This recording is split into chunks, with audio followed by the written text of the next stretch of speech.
Hello दोस्तों, welcome to Geeks for Geeks. मैं हूं आपका दोस्त अमन गुप्ता।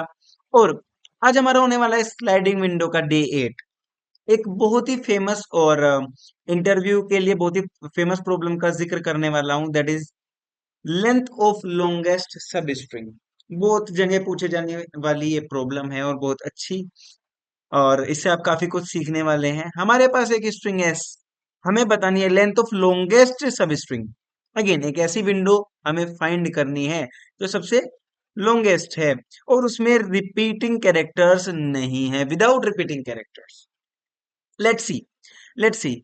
अगर मैं एक बात करता हूं ई के एस एफ ऑल्सो, एक ऐसी सब स्ट्रिंग है जिसके अंदर कैरेक्टर्स रिपीट नहीं हो रहे हैं। अगर मैं लास्ट की बात करूं, ई के एस ऑल्सो, लास्ट में, लेकिन हमें बताना है लॉन्गेस्ट। तो इस स्ट्रिंग के अंदर वो लॉन्गेस्ट क्या है?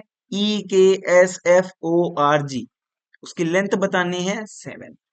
अगर मैं बात करता हूँ second example A B D E F G A की, इसमें बहुत सारी ऐसी सब स्ट्रिंग्स हो सकती हैं जिसके अंदर कैरेक्टर्स रिपीट नहीं हो रहे हैं, लेकिन we are concern for the longest.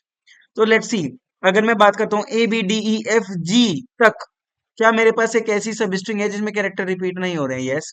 Length कितनी है? 3 और 3 6, और 6 इज द आंसर। पहला और ब्रूट फोर्स तरीका, आप इसमें सारी की सारी सब स्ट्रिंग्स जनरेट करेंगे और ये पता करेंगे कि उस सब स्ट्रिंग के अंदर कैरेक्टर्स रिपीट हो रहे हैं या नहीं। तो मैं यहीं पे रुक जाता हूं। पहला क्वेश्चन जो आप मुझसे पूछेंगे, सर मैं ये कैसे पता करूं कि मेरी पर्टिकुलर सब स्ट्रिंग के अंदर कैरेक्टर्स रिपीट भी हो रहे हैं या नहीं? And the answer again is very nice, hash map. क्या हैश मैप कैरेक्टर और उसकी फ्रीक्वेंसी स्टोर करके मुझे बता सकता है कि करंट सब स्ट्रिंग के अंदर क्या कैरेक्टर्स रिपीट हो रहे हैं? अगर किसी की फ्रीक्वेंसी, अगर मैं लिख रहा हूं, पहले एग्जांपल की बात करता हूं, जी की फ्रीक्वेंसी 1, ई की फ्रीक्वेंसी 1, नेक्स्ट कैरेक्टर ई की फ्रीक्वेंसी हुई 2।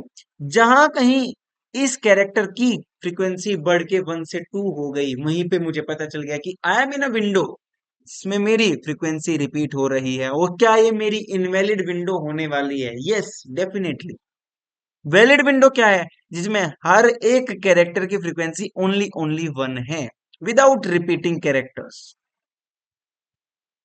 तो क्या मैं टेक्निक यूज करूंगा?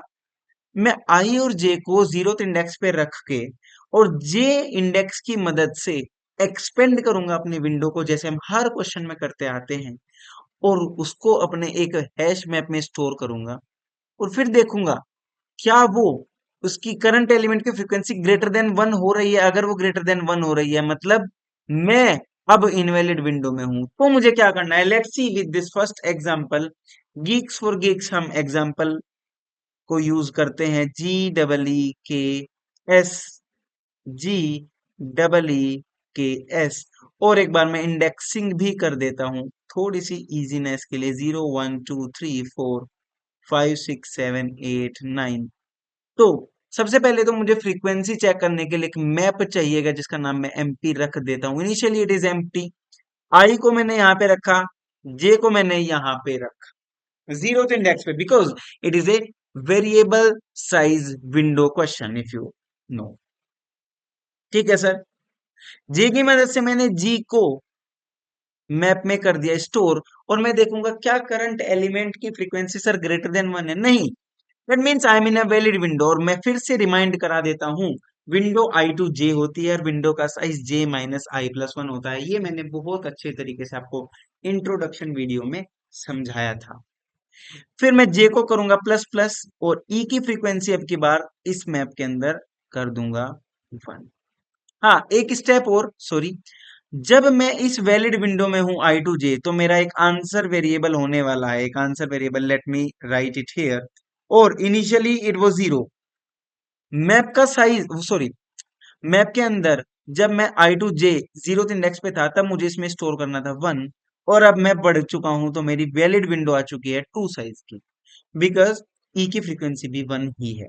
अब मैं जे को बढ़ाऊंगा आगे और चेक करूंगा कि ई की फ्रीक्वेंसी हो चुकी है 2।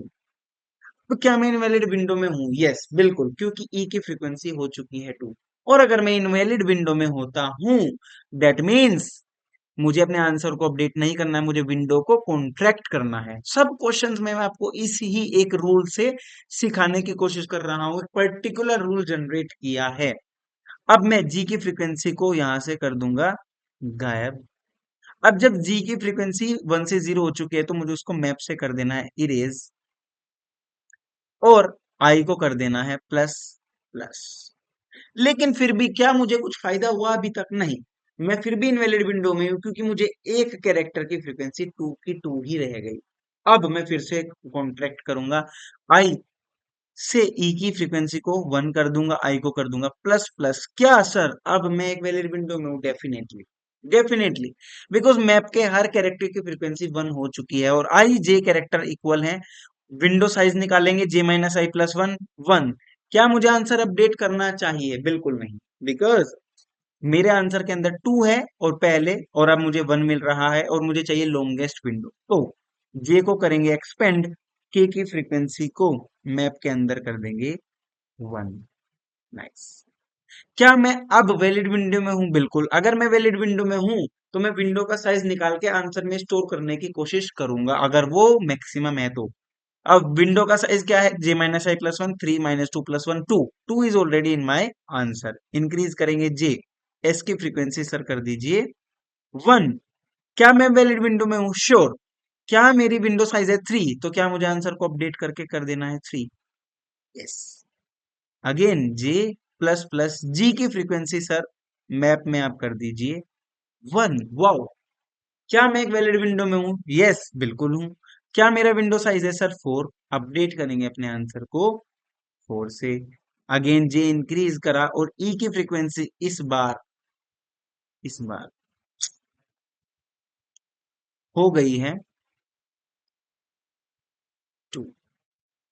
मैं यहाँ पे गीक्स गीक्स लिख दिया है, 4 को मेंशन करना भूल गया हूं, इस वजह से इस सब स्ट्रिंग का आंसर कुछ और आ सकता है, दैट्स वाई नो इशू।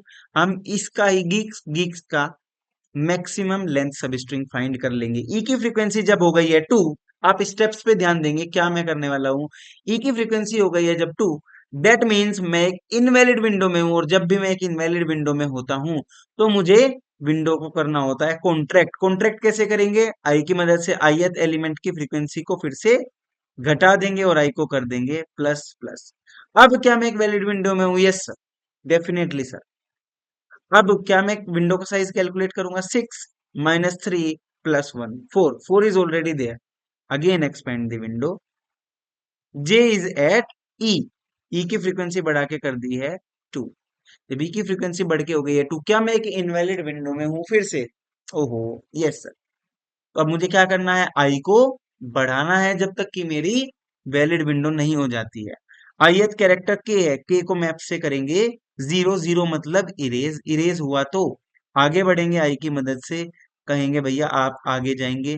क्या मैं फिर से वैलिड विंडो में हूं? नहीं नहीं नहीं, इनवैलिड में हूं। एस को फिर से आप करेंगे 0, काट देंगे यहां से, आई को करेंगे प्लस प्लस। क्या मैं फिर से इनवैलिड विंडो में हूं? यस। जी को करेंगे 0, यहां से देंगे काट और आई प्लस प्लस। क्या मैं फिर से इनवैलिड विंडो में हूं? आई टू जे, यस। ई की फ्रीक्वेंसी है 2, ई की फ्रीक्वेंसी काट के कर देंगे 1 और आई को करेंगे प्लस प्लस। क्या सर अब मैं एक वैलिड विंडो में हूं? Yes, sure. आप एक वैलिड विंडो में हैं, और वो वैलिड विंडो क्या है? आई to J, only E, E की फ्रीक्वेंसी 1। क्या मुझे आंसर अपडेट करना है? नहीं, बिल्कुल नहीं। आई को प्लस प्लस करेंगे, सॉरी, जे को प्लस प्लस करेंगे, because I am in a valid window. मुझे और बड़ी वैलिड विंडो चाहिए। के की फ्रीक्वेंसी हुई 1, valid window, yes sir. Answer update? No sir. E के एस, एस की फ्रीक्वेंसी अब मेरी हो गई है 1। ओके, जे प्लस प्लस, अब मैं आ चुका हूं आउट ऑफ बाउंड, और मेरे आंसर के अंदर 4, जो कि मेरी मैक्सिमम लेंथ दे रहा है without repeating character. You can see E के एस जी। क्या ई के एस जी एक ऐसी वैलिड सब स्ट्रिंग है जिसके अंदर कैरेक्टर्स रिपीट नहीं हो रहे हैं? अगेन इस कोड के टाइम कॉम्प्लेक्सिटी की बात करता हूं तो big O of N, because again sliding window approach की time complexity big O of N होती है। ये मैंने इंट्रोडक्टरी वीडियो में बहुत बहुत बहुत अच्छे तरीके से आप लोगों को बताया है। एक बार कोड करके देख लेते हैं। मुझे चाहिए एक मैप जिसके अंदर मुझे कैरेक्टर और उसकी फ्रीक्वेंसी, कैरेक्टर कोमा इंट का एक मैप चाहिए। एन के अंदर लेट सपोज मेरी स्ट्रिंग का साइज गिवन है str डॉट साइज, और मुझे चाहिए दो वेरिएबल आई 0 पे, जे भी 0 पे, और आंसर एक वेरिएबल जिसके अंदर इनिशियली होगा 0, बिकॉज जब मुझे मैक्सिमम चाहिए होता है आंसर तब मैं या तो माइनस इन्फिनिटी या 0 उसमें फिल करता हूं। अब क्या मैं कहूं कि भाई जे लेस देन एन, जो एक हमारा खानदानी टेम्पलेट चलता है किसका, स्लाइडिंग विंडो अप्रोच का, जो मैंने आप लोगों को बताया है। विंडो के अंदर आते हैं सबसे पहले मैं अपने मैप के अंदर इस कैरेक्टर को, किसको, एस ऑफ जे को कर दूंगा स्टोर। सर आपने इसकी फ्रीक्वेंसी दी है बड़ा, लेट सपोज अगेन मैं आपको दिखाता हूं, GEEKS FOR GEEKS। तो जब आपका आई भी यहाँ था, जे भी यहाँ था, आपने जेथ कैरेक्टर को मैप में इंक्रीज कर रहे थे, जी की फ्रीक्वेंसी 1। अब आपको चेक करना है क्या आप वैलिड विंडो में है या इनवैलिड विंडो में है। अगर आप वैलिड विंडो में है तो आपको विंडो करनी है एक्सपेंड जे प्लस प्लस और समथिंग। लेकिन अगर आपकी विंडो ही लेट सपोज एक इनवैलिड विंडो है तो आप क्या करेंगे, आप क्या करेंगे, आपको उसे कर देना है कॉन्ट्रैक्ट। तो अगर मैं कहता हूं कि मेरी एमपी ऑफ एस ऑफ जे, अगर मेरा कैरेक्टर हो चुका है greater than, sorry greater than 1, that means I am in invalid window. Sure, अगर मेरा ये ग्रेटर देन 1 है that means I am in a invalid window. Okay,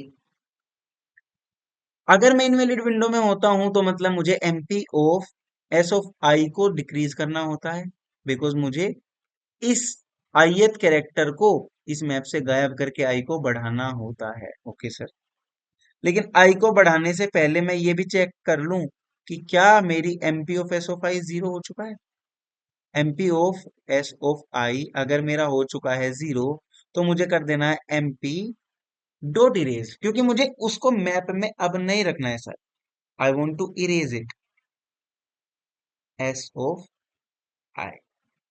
थोड़ा सा राइटिंग के लिए प्लीज सॉरी।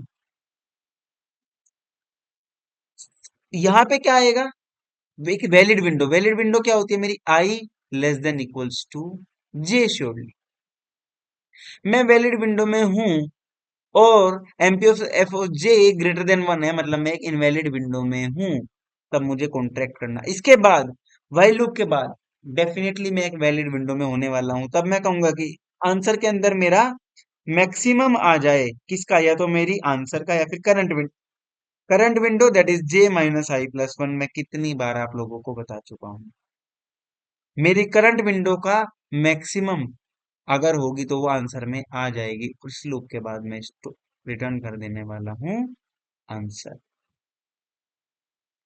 तो स्लाइडिंग विंडो बहुत ही इजीली तरीके से लोग N, sorry big O of N time में, लीनियर टाइम में, बिगो ऑफ एन टाइम में आपको ये चीज फाइंड करके दे देने वाली है।